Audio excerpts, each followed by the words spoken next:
जागतिक महिला दिन सर्व मातृ भगिनींना वी पाटील स्कूल कडून जागतिक महिला दिनाच्या हार्दिक हार्दिक शुभेच्छा। हा शब्दच किती गोड आहे, किती मधुर आहे।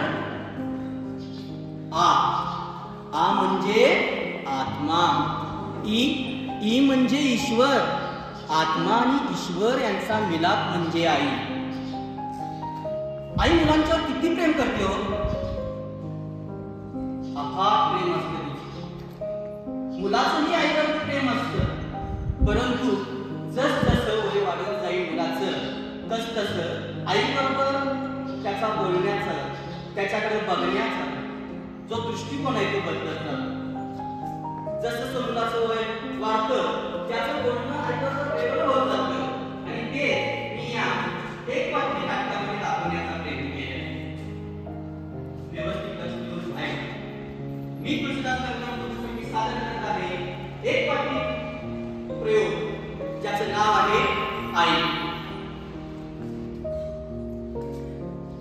वय वर्ष 2, आजोबांबरोबर बाहेर फिरायला गेलेला मुलगा जेव्हा घरामध्ये येतो आणि घरामध्ये सगळीकडे बघतो, परंतु त्याला त्याची आई दिसत नाही। मग तो मुलगा केविलवानाहून रडायला चालतो, आई कुठं आहेस आई? आई मला आई पाहिजे, मला चॉकलेट नको, मला बिस्किट नको, मला आई पाहिजे, कुठं आहे? त्याच वेळेस त्याची आई त्याला दिसताच त्याला खूप आनंद होतो। तो पळत पळत जातो आणि आईला मिठी मारतो आणि आईला म्हणतो, आई कुठे गेलीस मला सोडून? मला तुझी खूप आठवण येत होती, मला सोडून जायचं नाही बघ आई। आई नंतर बघा मुलाचं वय वाढतं, वय वर्ष 5। मुलगा शाळेला जात असतो आणि आईला म्हणतो, आई मी नाही जाणार शाळेला, तिथं तू नसतेस, माझा जीव गमत नाही तिथं, मला रडू येतं। असं तर तू चल माझ्या बरोबर शाळेत, माझ्या शाळेत तू पण बस आणि मी पण बसतो, मग मी तरच मी शाळेला जाणार, नाहीतर नाही जाणार शाळेला। चल ना ग आई, प्लीज चल ना ग। वय वर्ष 8, शाळेमध्ये गेल्यानंतर इतर मुलांचं बघून मम्मा नावाचं एक फॅट मुलांच्या डोक्यामध्ये गेलेलं असतं। शाळेतून मुलगा घरी येतो आणि आईला म्हणतो, I love you mama, I miss you mama. आज शाळेत टीचरनी मला एक छान गोष्ट सांगितलेली आहे, आज खूप मजा आली, पण आई आज मला होमवर्क पण भरपूर दिलेला आहे, तू मला मदत करणार ना? काय तुला मी आई म्हणू नको का? असं नाही होणार, म्हणजे आईच म्हण असं म्हणालीस का? बर मी तुला आजपासून आईच म्हणणार, मम्मा म्हणणार नाही। वय वर्ष 12, शाळेतून जेव्हा मुलगा घरी येतो आणि घरी आल्या आई, हे आई कुठे आहेस तू? हे बघ मी शाळेतून आलो, ये ना बाहेर। बाबा आई कुठे दिसत नाहीये, कुठे बाहेर गेली का? काय मंदिरात गेलेली आहे? बाबा तुम्हाला खरंच सांगतो, ज्यावेळेस मी शाळेतून घरी येतो त्यावेळेस मला आई दिसली नाही ना, कसं तरीच होतं, माझा जीवच गमत नाही, मला आईची खूप आठवण येते। वय वर्ष 14, आई घरामध्ये काम करत असते, मुलगा बघत असतो आणि आईजवळ जातो आणि आईच्या हातातून झाडू घेऊन म्हणतो, आई तुझी तब्येत बरी नाही ना, मग किती काम करतेस तू? जरा विश्रांती घे, किती रात्री सकाळपासून, तुला मी दवाखान्यात नेऊ का? तुला मी गोळी देऊ का? झोप ना जरा, मी काम करतो तुझ्यासाठी, परंतु तू विश्रांती घे। वय वर्ष 18, मुलगा जरा मोठा झालेला असतो आणि पार्टीला जाण्यासाठी तो आईकडे हट्ट करत असतो, आई तू तर समजून घे ना, मला सांग ना बाबांना। ते ऐकतच नाही, मला पार्टीला जाऊ देत नाही, प्लीज सांग ना, मला पार्टीला जायचं आहे। इतके पार्टी झाली तर मला कधीही मी पार्टीला गेलो नाही, मला माझे मित्र चिडवतात, घरकोंबडा म्हणतात, मित्रा म्हणतात, बाहेर येऊ देत नाही. प्लीज सांग ना, तू सांगितलीस ना बाबा 100% ऐकतील. सांग ना आई. वय वर्ष 22. आई पाठीसाठी तयार होत असते. मुलगा येतो. किती वेगळी असते आई तू. व्यवस्थित तुला आवडता याला कशी साडी नेसलेली आहेस. जग किती बदललेलं आहे. तू पण स्वतःला जरा बदल. काय कळतंय का नाही तुला. मला लाज वाटते तुला पार्टीला न्यायची. तू बस घरातच, मी चाललो पार्टीला. वय वर्ष 25. मुलगा आता मोठा झालेला असतो. त्याला जास्त शाणपण आलेलं असतं आणि आई काहीतरी सांगायला लागली की तो तुझ्यावर ओरडतो. काय का सारखं हे करू नको ते करू नको म्हणून सांगत असतीस. असं वाग तसं वाग, असं वागू नको तसं वागू नको. मी काय लहान बाळ आहे. मी आता मोठा झालेला आहे. माझं सगळं मला समजतं. मी कसं वागावं, कसं राहावं, काय चूक काय होय हे मला समजतो. इथून पुढे तुम्हाला काय सांगायचं नाही. जा तू इथून.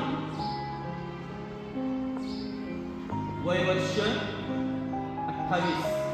आता मुलाचं लग्न झालेलं असतं आणि त्याची आई त्याच्या बायकोला काहीतरी समजावून सांगत असते. त्यावेळेस तो मधीच बोलतो, आई तुला काय कळतंय की नाही. किती चालतेस तू त्याला. जर समजून घे ना. ती पण एक स्त्री आहे. जरा समजून घे. मधी मधी उगाच बोलत राहतेस. सारखं ओरडत राहतेस. ती माझी बायको आहे. इथून पुढे तिला काय म्हणायचं नाही. तू जा इथून बाहेर.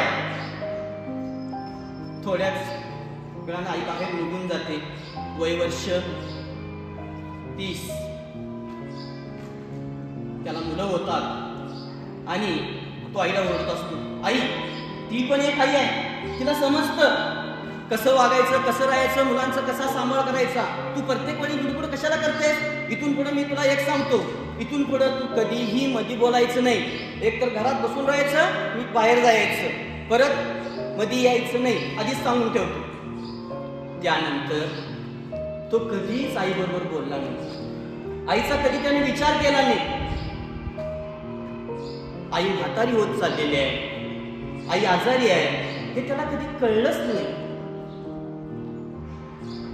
आणि एक दिवस ज्यावेळी मुलाचं वय 50 वर्ष होतं त्यावेळेस आई निश्चित पडलेली असते आणि तो आईजवळ जातो आणि रडायला लागतो. आई उठ ना ग आई. डोळे उघड. बघ मी तुझा लाडका मुलगा आलेला आहे. डोळे उघड आई. उठ ना. बोल ना माझ्याशी. खरं आई कायमची गप्प झाली होती. ती देवाघरी गेली होती. ती खूप दूर गेली होती.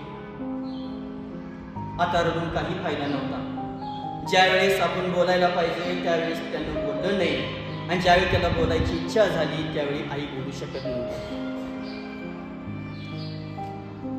किती भाबडी असते हो आपली आई. 2 वर्षाच्या मुलावर जितकं ती प्रेम करत असते तितकंच प्रेम ती 50 वर्षाच्या मुलावरही करत असते.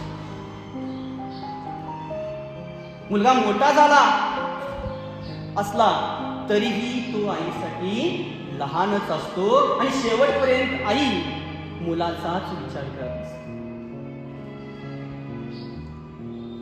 आई निघून गेल्यानंतर मग मुलाला कळतं की आपण किती अमूल्य असा ठेवा, अमूल्य असा खजिना